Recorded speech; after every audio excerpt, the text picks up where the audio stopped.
Good morning. I hope everyone is doing well. My procedure went great yesterday. I'm a little sore, so I'm going to be in bed most of the day. When I tell you that needle was long as heck, I was about to say something else. It was long. I thought I was going to pass out when I saw that needle. And then they tell you, we're going to need you to be still, completely still. Yeah, okay. You want me to be still while you ready to stick in my spinal column with this long needle. Yeah, that. Needless to say, I walked out eventually fine, but blood pressure went up, then it dropped tremendously. I was like, please don't send me to the hospital. Please, I just can't. I got to go back to work this weekend. I can't be here. But I'm just a little sore. But I am going to be walking down them aisles in that plane, sashaying with no back pain.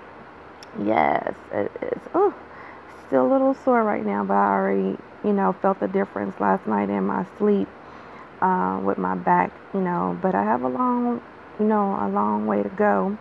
But it's better that I start this now, or in a few years or so, my back would have been so bad that, he said that it could interfere with my job, and I might not would be able to, do the job because we stand so long on our feet, and we're sitting so long, in a little small confined place, and we're walking and we're pushing the cart and we're lifting luggage, and it's just starting to, it can take a toll on our body. So that's why I stress to you guys to really, start working out now.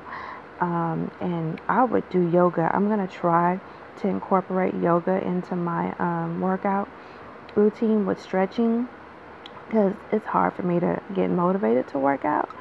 But I'm going to have to find some way. All the hotels we stay in have, gyms in there, so I'm going to have to utilize those.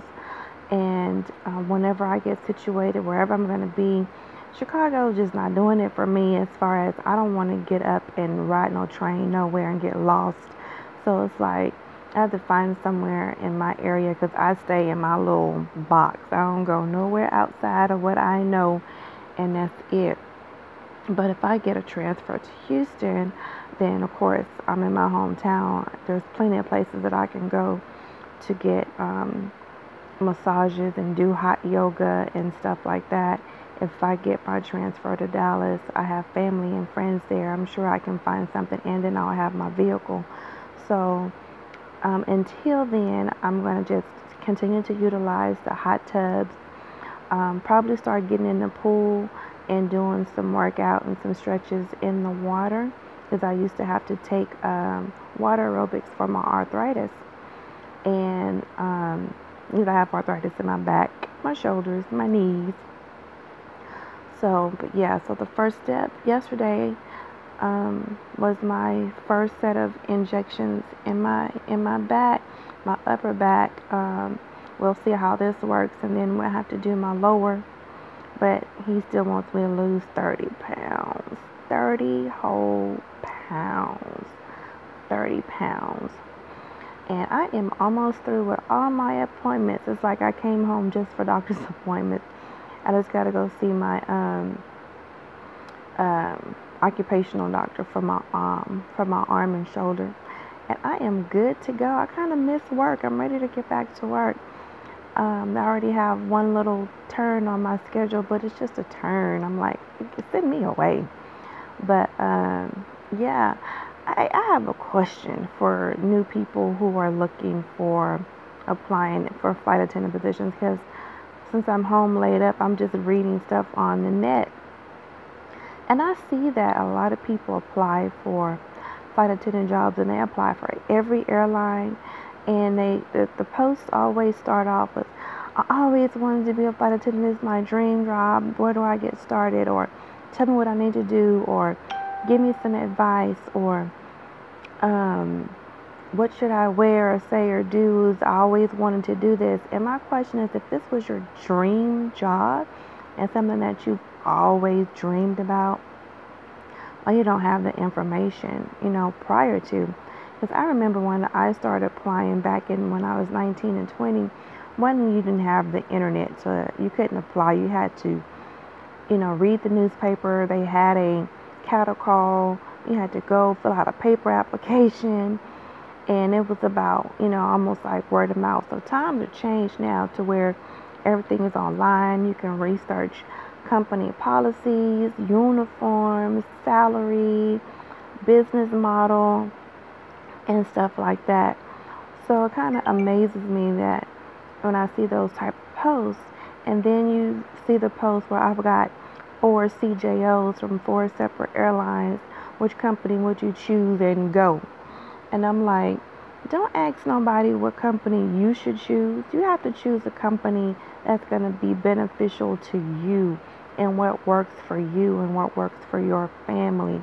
And if it's all about money and that's your only concern, you just want to be a flight attendant and you want to make the most money, then you're going to probably choose the airline that pays the most because you don't care who you work for as long as you get money.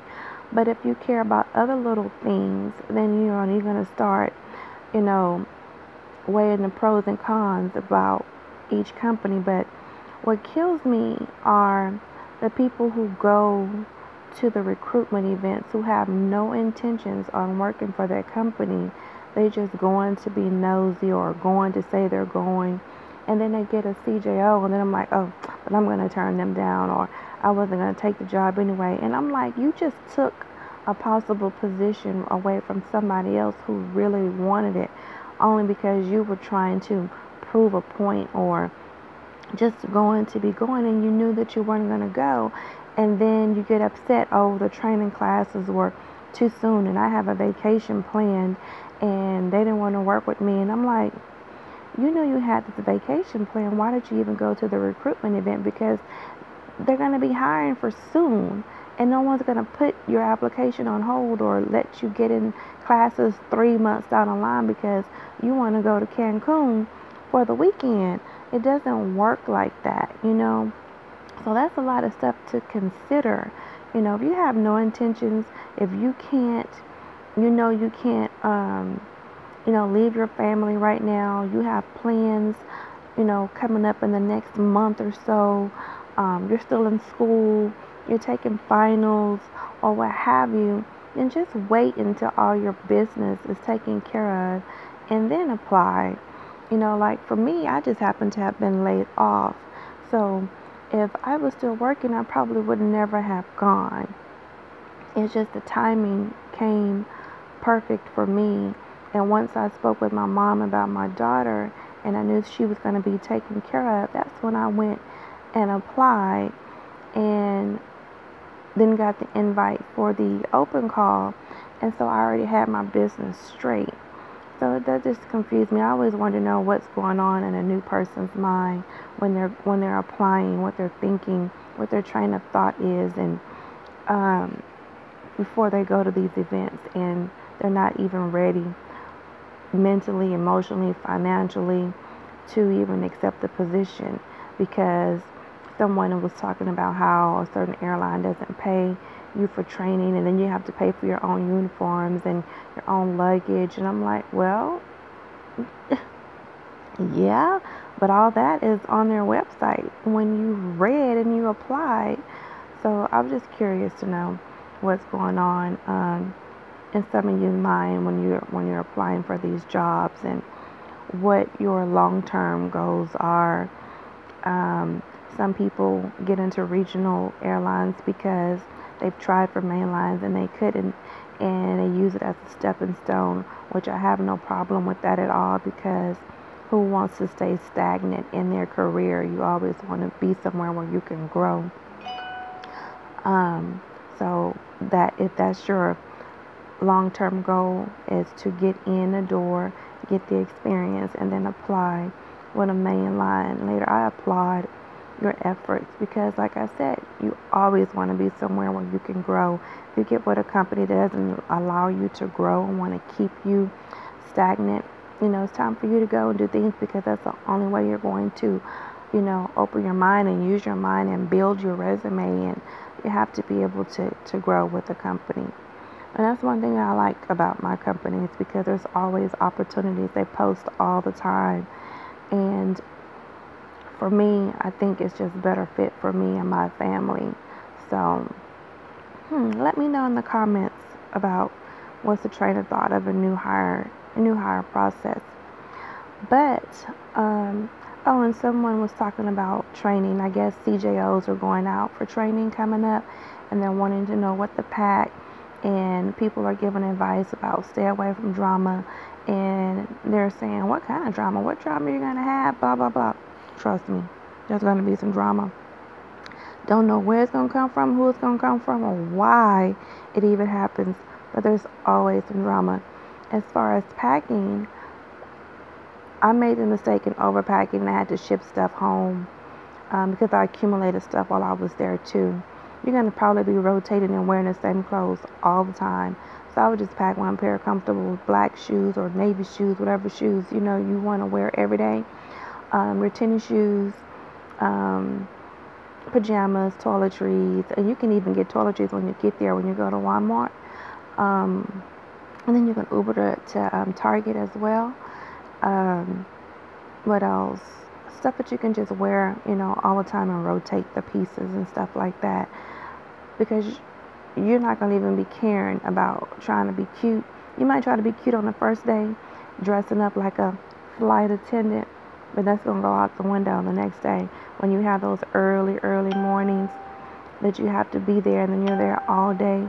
You're not going to care about getting up at 3 o'clock in the morning, putting on a face full of makeup, and it's going to wear out real quick, trust me. So, yeah, I would pack light and pack pieces that you can rotate. And if you don't want to pack, toothbrushes and toothpaste and lotions and stuff and worry about going through security, then you wait till you get there and go to Walmart and then go get some travel size stuff that you can leave there when you get ready to leave and go home. You can throw it away. At the end of the week, we donated like stuff out of our kitchen and stuff we didn't use. Everybody just takes it to the training center and leaves it in the cafeteria area for the next people that's coming in to use. So that's also an option as well. But just, stay away from drama. I can say that for the most part, I stayed away from drama because I'm older. And a lot of my classmates are way younger than me. But towards the end, someone who was almost the same age as me pulled me in some drama that I didn't have anything to do with. But she was just a dramatic person. And the way that my mental and my mouth is set up, I'm like, I don't have time for that. Or whatever, ain't nobody got time for all this little petty childish stuff. I got children at home, so I'm not here for any of that. I'm really direct, don't sugarcoat, as a matter of fact type of person. And certain things I'm not going to even entertain because I'm here for a purpose. I left my kids, to come pursue this career, and I'm not going to be brought all the way here to be pulled into no mess that has nothing to do with me and can get me sent home for nothing. I didn't come here for nothing. So you have to just stay focused and just stay away from anything. Just don't even look. I don't want to hear it. Just stay focused. And good luck.